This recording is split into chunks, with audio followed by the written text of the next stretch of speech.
여러분 안녕하십니까? CTV 뉴스 박은결입니다. 제108회 총회 현장에서 뵌 이후 5개월 만에 인사를 드리네요. 새해 복 많이 받으시고 가정과 교회에 주님의 평안이 가득하시길 기도합니다. CTV가 새해를 맞아 새롭게 출발했습니다. 13일부터 설교 채널인 CTV 말씀이 시작됐고 금요일 밤 7시에는 주간 뉴스로 여러분을 찾아갑니다. 3월에는 삶과 신앙 속 이슈를 살피고 대안을 찾는 특집 프로그램도 진행합니다. 앞으로 CTV 말씀과 뉴스가 여러분들의 삶과 사역의 건강한 좌표가 되기를 진심으로 바라면서 유익하고 유쾌한 영상을 제작할 수 있도록 최선을 다하겠습니다.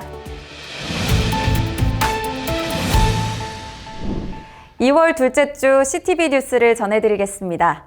키워드 뉴스를 통해 한 주간 교단 안팎의 주요 뉴스를 소개합니다. 첫 번째 키워드는 성윤리입니다. 교회 안에서도 성윤리에 반하는 문제가 간혹 일어나곤 하는데요. 우리 교단은 이 같은 문제의 대안을 대사회 문제 대응위원회를 통해 모색해왔습니다. 지난 총회에서는 교회 성윤리 예방 및 대응 지침서를 채택하는 의미 있는 결실을 얻기도 했습니다. 위원회는 지침서를 전국 교회에 보급하기에 앞서 지침서의 명칭과 내용을 수정하고 보완하기로 했습니다. 대사회 문제 대응위원회는 제108회 총회가 채택한 교회 성윤리 예방 및 대응 지침서를 지난 연말 전국 노회에 전달한 바 있습니다. 지침서 내용에 대한 노회들의 반응은 대체로 긍정적인 것으로 확인됐습니다. 노회들은 지침서에 대한 내용 수정보다는 활용 방안에 대한 의견을 개진하는 등 주로 환영하는 모습을 보였습니다. 교회가 이 일로 인해서 시험 당하는 어려움 당하는 일이 없도록 우리 대사회 문제 대응위원회에서 적극적으로 지속적으로 관심을 갖고 이 일을 진행을 하겠습니다. 위원회는 지침서를 책자로 발행해달라는 노회의 요청에 관해서는 지침서의 내용 보완을 마친 후 다음 회기에 진행하기로 했습니다.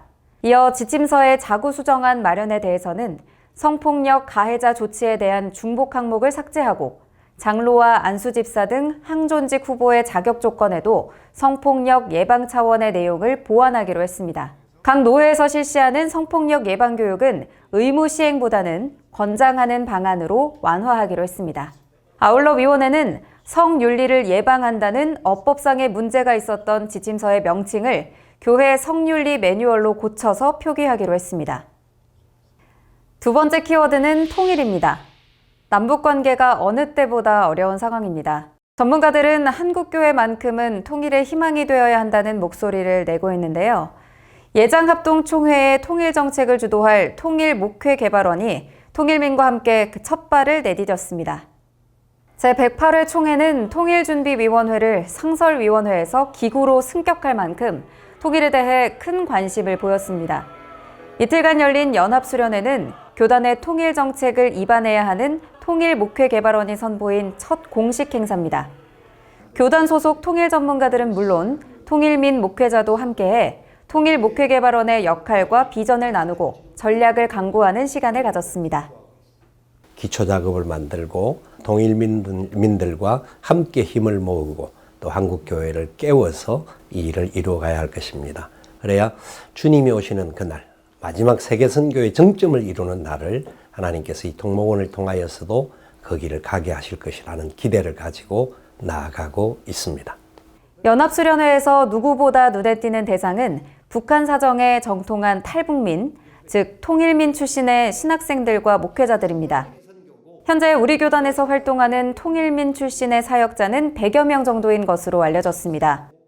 통일목회개발원은 한국교회가 보다 실제적인 통일운동을 전개하고 전문 사역자를 세울 수 있도록 이들과의 연합을 유기적이고 지속적으로 전개할 방침입니다. 세 번째 키워드는 기후환경입니다. 기후환경 문제야말로 전 세계 시민들의 고민거리가 아닐 수 없는데요. CTV 시청자 여러분께서는 환경 문제 해결을 위한 생활 속 운동을 잘 실천하고 계신가요? 예장합동총회가 2050년 탄소 중립 달성에 동참하기 위해 서울특별시와 업무 협약을 체결했습니다. 우리 교단은 2013년 서울시와 기후환경 협약을 체결한 이래 현재까지 기후환경 운동에 꾸준히 관심을 가져왔습니다. 서울시는 나날이 급박해지고 있는 기후환경 문제의 해결을 위해 총회와 지난해부터 실천적인 협약갱신을 위한 논의를 이어왔습니다. 총회는 탄소 중립 실현에 적극 동참하는 교회를 발굴하고 지원한다는 서울시의 정책에 적극 동참할 계획입니다. 만물이 다 하나님으로부터 창조되었고 하나님을 위하여 창조되었음을 실천으로 증거해가는 예장합동총회의 건강한 걸음에 서울시가 함께 동행하게 돼서 매우 기쁘게 생각합니다. 자연 만물을 창조하신 하나님께서는 인간을 창조하시고 인간 구원의 마스터 플랜을 세우셔서 우리를 정말 행복한 존재로 만들어 주시기를 원하십니다.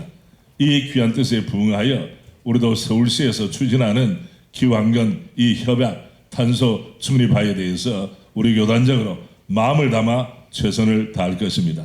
협약을 통해 전국교회가 전개해야 할 실천 방안은 크게 3가지입니다. 일회용품 사용하지 않기, 온실가스 감축을 위한 설비시설을 교회 안에 마련하기, 무엇보다 교회가 기후환경 운동의 시급함을 일깨우고 교육하는 인식 개선의 장이 되는 겁니다. 2050년 탄소 중립 달성을 위한 업무 협약 기간은 3년이며 총회는 매년 11월 실행 성과와 추진 방향을 서울시와 공유하며 발전시켜 나갈 방침입니다.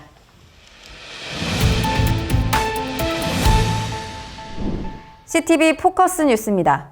포커스 뉴스는 교회와 그리스도인이 꼭 짚고 가야 할 주제들을 다루는데요. 이번 주 포커스로 유튜브에서 왕성하게 활동하고 있는 이단 사이비의 실태를 취재했습니다. 이단 사이비는 대부분 팬데믹 전후 유튜브를 사용하는 그리스도인이 크게 늘자 이들을 미혹하기 위한 미끼로서 영상 콘텐츠 제작에 심혈을 기울이고 있는 것으로 알려졌습니다. 그들이 유튜브에서 감행하고 있는 미혹 수법과 피해 사례, 현실적인 대처 방안을 김희돈 기자가 보도합니다. 유튜브 검색창에 기독교 영화를 입력해 보았습니다. 고난을 이겨낸 그리스도인을 다룬 영화가 눈에 띕니다. 전능신교, 즉 중국의 기독교 이단이 올린 영상물입니다. 이처럼 전능신교는 기독교 영화를 키워드로 장악해 미혹 활동을 활발히 전개하고 있습니다. 이번에는 요한계시록을 검색했습니다. 사랑침례교회 정동수 목사의 설교가 유독 높은 조회수를 보입니다. 정 목사는 세대주의 종말론, 킹 제임스 성경만이 참 성경이라고 주장해 예장합동총회가 참여 금지를 결의한 바 있습니다. 유튜브에서 이단 분별하는 11가지 지침을 정리한 정윤성 목사는 현재 유튜브에서 가장 위험한 채널이 종말론에 기반한 이단 사입이라고 강조합니다. 코로나19 이후 연이어 터진 전쟁과 재난은 종말론이 준동하기에 최적의 상황으로 보이기 때문입니다. 근데 전에 유튜브도 굉장히 큰 문제가 돼요. 이분들이 종말론자들이거든요. 이분 종말론을 듣고 작년에 저한테 전화를 한 분 중에 한 분이 어머니께서 갑자기 아르헨티나로 가는 비행기 티켓팅을 했다는 거예요. 그쪽에 이 사람들이 집단 거주지를 만들어 놨어요. 거기로 도피하면 살 수 있다는 말을 듣고 그 비행기 티켓팅을 한 겁니다. 제가 절대 못 가게 좀 막으십시오. 거기 가면 도피처가 아니라 지옥입니다.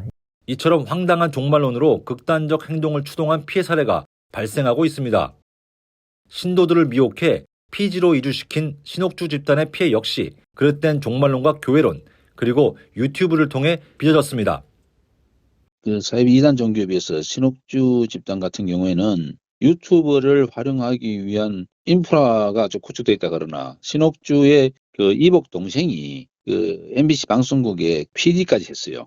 그러다 보니까 그 방송 매체를 활용하는 이런 부분에 상당히 뛰어나고 자기가 가진 기술을 가지고 교인들을 가르치고 이렇게 해서 많은 사람들이 유튜브를 보고 교회의 위치라든지 연락처를 알고 찾아오고 국내뿐만 아니라 전 세계적으로 사람들이 모이기 시작했어요. 그게. 전문가들은 이단 사이비의 영상을 분별하는 방법으로 예수의 중심성과 성경적인 교회론을 강조합니다. 메시아 예수를 부인하거나 비판 일변도의 교회관을 보인다면 이단성을 의심하고 목회자의 도움을 받아야 합니다. 성도들이 제일 관심 갖는 것 중에 하나가 이제 종말론이 되고 있어요. 건강한 종말론과 관련된, 그리고 건강한 요한계시록 해석과 관련된 콘텐츠를 다른 이단 사이비가 점유한 상태에서도 교단에서 앞장서서 양질의 콘텐츠를 만들어내면 키워드를 쳤을 때 합동총회의 건강한 콘텐츠가 더 상위에 올라갈 수 있도록 노력하고 관심을 갖는 게 지금 필요한 시대입니다. 총회 이단 사이비 피해 대책 조사 연구위원회도 유튜브를 통한 이단 사이비의 미혹 활동을 경계하고 있습니다. 또 이단들이 활용하고 있는 이런 부분들에 대해서 그들이 뭘 가지고 성도들을 포교하고 있는지 살펴가면서 성도들이 미혹당하지 않도록 한국교회를 지키는 일에 최선을 다할 생각입니다.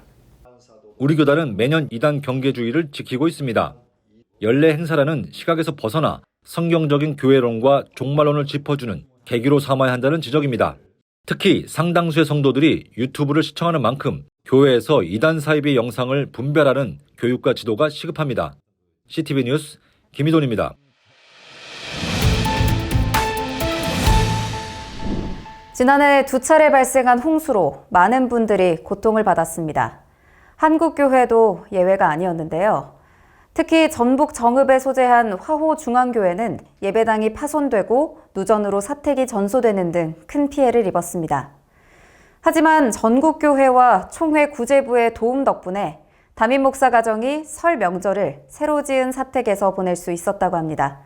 뉴스 현장의 목소리를 담아내는 CTV 오피니언에서는 화호중앙교회 한융희 목사를 만나 고난 속 감사의 고백을 직접 들어봤습니다. 안녕하십니까. 화호중앙교회 한융희 목사입니다.